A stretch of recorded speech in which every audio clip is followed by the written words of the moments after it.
สามบอกไม่สามทำได้มายามละสาวบ้านผู้ไทยมาคำคุณควันเขาเป็นเหตุของเก่าและของเผ่าผู้ไทยสาวบ้านวัฒนธรรมใหม่รักษาไว้ประเพณีอันดีงามสาวเอ้ยมีสู่แล้วผู้บอกอายอยากขอแค่ผู้สามวัยมาผูกพิกหน้าแดงสาวแก้มแดงไว้น้องจงเห็นใจโปรดสงสารไอ้บ่าวบ้านไกลผู้ที่ไม่มาเป็นเคยแม่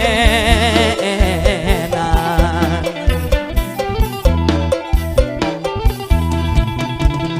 โอ้เด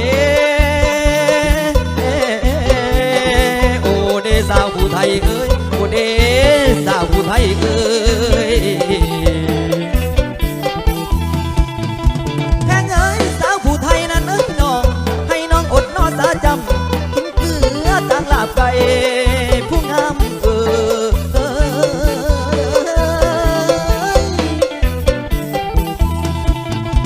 ลอยเอ้ยตาคนใหญ่มาหอดแล้วตาคนใหญ่มาหอดแล้ว